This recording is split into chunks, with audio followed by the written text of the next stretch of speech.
ప్రభువైన యేసుక్రీస్తు నామములో మరొకసారి మీకు వందనాలు తెలియజేస్తున్నాను. దేవుని సుబోధల చేత, ఆయన మంచి వర్తమానం చేత మనందరినీ ప్రభావితులుగా చేయడానికి ఈ లోకంలోనికి శరీరధారిగా విచ్చేసి ఉపవాసం ఉండిన పిమ్మట మరి ఆయన ఆత్మ అభిషేకము పొందినటువంటి వాడిగా మనం చూస్తున్నాం. అతి బోధకునికి శోధకుడిగా అపవాది అనేక విధాలుగా ప్రలోభ పెడుతూ యేసు ప్రభు వారిని బలహీనుడిగా చేయడానికి ప్రయత్నిస్తున్నాడు. మొదటిది, ఈ రాళ్ళు రొట్టెలగునట్లుగా ఆజ్ఞాపించమంటున్నాడు. యేసు ఇచ్చినటువంటి జవాబు ఏంటి అంటే, మనుషుడు రొట్టె వలన మాత్రం కాదు, కానీ దేవుని నోట నుండి వచ్చే ప్రతి మాట వలన.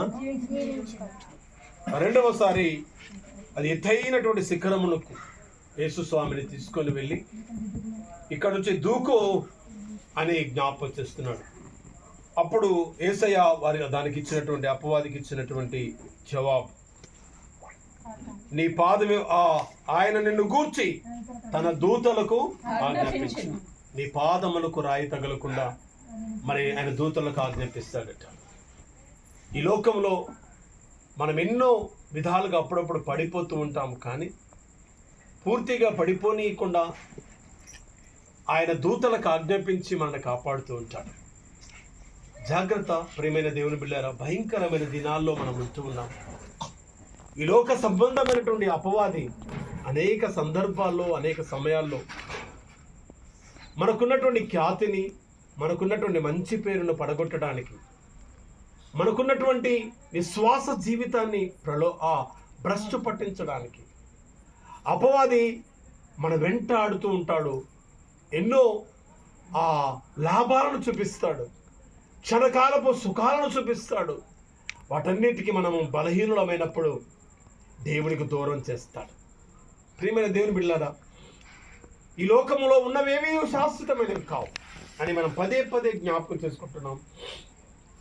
రంగుల వలయమైన ఈ ప్రపంచాన్ని మనం చూస్తున్నప్పుడు దాన్ని మన సొంతం చేసుకోవాలనుకున్నా అది నీ సొంతం కాదన్న సంగతి తెలుసు.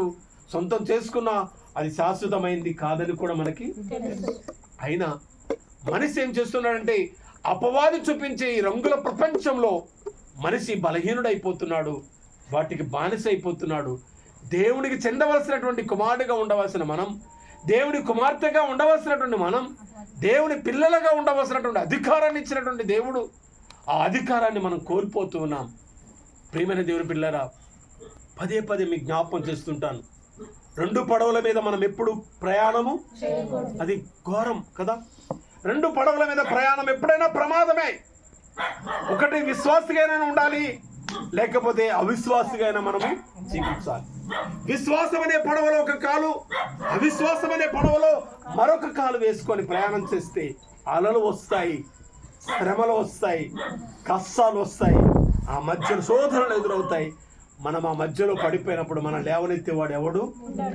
పడిపోతూ ఉంటే చూసి నవ్వేవారే ఉంటారే తప్ప, అయ్యో పడిపోయాడు కదా అని చేయుతనిచ్చేవాడు ఎవడు? పడిపోతే ఇంకా నవ్వుతారు. వాడికి జాస్తి అలాగే జరగాలి, ఆమెకు అలాగే జరగాలి అనుకునేటువంటి వారి ప్రపంచం అండి. ఎవరిని నమ్మినా ప్రయోజనం లేదు. ఏముంది ప్రయోజనం అని దేవుని వాక్యం సెలవిస్తుంది. ప్రియమైన దేవుని బిడ్డలారా, అపవాది చేస్తున్నటువంటి ప్రలోభాలకు, ఒకవేళ ఆకలితో ఉన్నాడు కదా యేసయ్య, ఒకవేళ రాళ్ళు రొట్టె, నిజమే నాకు ఎంతవరకు జ్ఞాపకం రాలేదు, ఈ రాళ్ళు రొట్టెలో ఉన్నట్టుగా నేను ఆజ్ఞాపిస్తే నాకు రొట్టెలు అయిపోతాయి, నాకు ఆహారం కడుపు నిండిపోద్ది కదా అని అనుకోలేదు ఆయన కదా. ప్రియమైన దేవుని బిడ్డారా, ఇచ్చిన జవాబు ఏంటంటే, మనుషుడు రొట్టె వలన మాత్రం కాదు, దేవుని నోటి నుంచి ప్రతి మాట వలన. ప్రియమైన దేవుని పిల్లరా, మాట చాలా విలువైంది కదా. మనం అప్పుడప్పుడు చెప్తూ ఉంటాం, చాలా మంది పెద్దలు అనుకుంటూ ఉంటారు, వీపు మీద 100 దెబ్బలు కొట్టినా పడతాను, కానీ ఒక్క మాట అంటే మాత్రం అస్సలు పడను, నేను ఒప్పుకోను అంటాం కదా. ఏంటి, దెబ్బలకు లేని విలువ మాటకుంది. నీ మాటకి అంత విలువ ఉంటే దేవుని మాటకు విలువ లేదా? దేవుని మాట వలనే కదా సృష్టి జరిగింది, ఈ పంచభూతాలు నిర్మాణమయ్యాయి, మనిషి జీవిస్తూ ఉన్నాడనే సంగతిని మనం మర్చిపోయామా? విలువైన దేవుణ్ణి వెంబడించాలి, ఈ లోకాన్ని వెంబడించడం కాదు. ప్రియమైన దేవుని బిడ్డారా, క్రిందికి దుముకు అని జ్ఞాపకం చేస్తున్నాడు, నీ దూతలకు ఆజ్ఞాపిస్తాడు కదా అని చెప్తున్నాను. ఎస్, అది అన్న శోధించినటువంటి అపవాది చెప్తున్నటువంటి మాటలు ముమ్మాటికి నిజమే. దేవుడు మన పడిపోయినాడు, నీతిమంతుడు 7 మార్లు పడెను, అతను తిరిగి లేస్తాడు. కానీ ప్రియమైన వాళ్ళరా, ఒక్కసారి పోగొట్టుకుంటే విలువ, మానవ జీవితంలో విలువ అనేది ఒక్కసారి వస్తుంది. పెద్దలు అప్పుడప్పుడు మన 5 సహోదరులు చెప్తారు, లక్ష్మి అనట ఒక్కోసారి డోరు దడుతుందట. ఆ డోరు దట్టినప్పుడు ఆ స్వరం విని డోరు తీయగలిగిన వాడికి ఆ ఇంట్లోకి వస్తుందట. అంటే అది చెప్తున్నటువంటి మాటలు మనకు. అది వస్తుందో రాదో కానీ నీ హృదయం అనే తలుపును ఆయన తడుతున్నాడు. ఆయన నువ్వు ఆయన స్వరం విని తీయగలిగితే నీలో ఆయన ఉంటాడు, నీతో కూడా ఆయన జీవిస్తాడు. ప్రియమైన దేవుని బిడ్డలారా, నీకు సమృద్ధినిస్తాడు, సంతృప్తినిస్తాడు, సమాధానాన్ని ఇస్తాడు.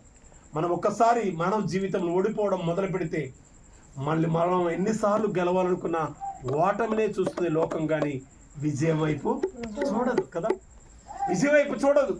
ఒక్కసారి అపకీర్తి అనేటువంటిది మనం మీదికి వచ్చినప్పుడు మనం ఎన్ని మంచి పనులు చేసినా అపకీర్తిని వారు ఎక్కువ జ్ఞాపకం ఉంచుకుంటుంటారు. అప్పుడప్పుడు బోధిస్తున్నటువంటి వారికి అనేకమైన అవమానాలు ఎదురవుతుంటాయి. నీ సంగతి బాగలేదు కానీ మాకేదో చెప్తున్నావు అంటారు. ఏంటి, ముందు నీది నువ్వు చూసుకో అంటారు.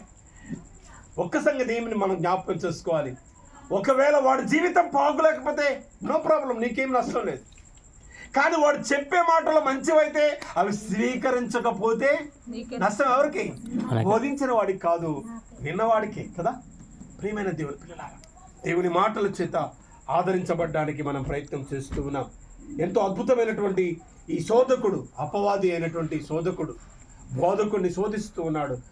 మళ్ళా అట్టి శోధనకు లోనవ్వకుండా అపవాదిని దేవుడు తరిమివేసినట్టుగా చూస్తున్నాం. ఇక్కడ ప్రభు అయిన నీ దేవుణ్ణి నువ్వు శోధింపవలదని మరి ఒక చోట వ్రాయబడి ఉన్నదని వారితో చెప్పాను. ప్రియమైన దేవుని బిడ్డలారా, నువ్వు ఎందుకు శోధిస్తున్నావు?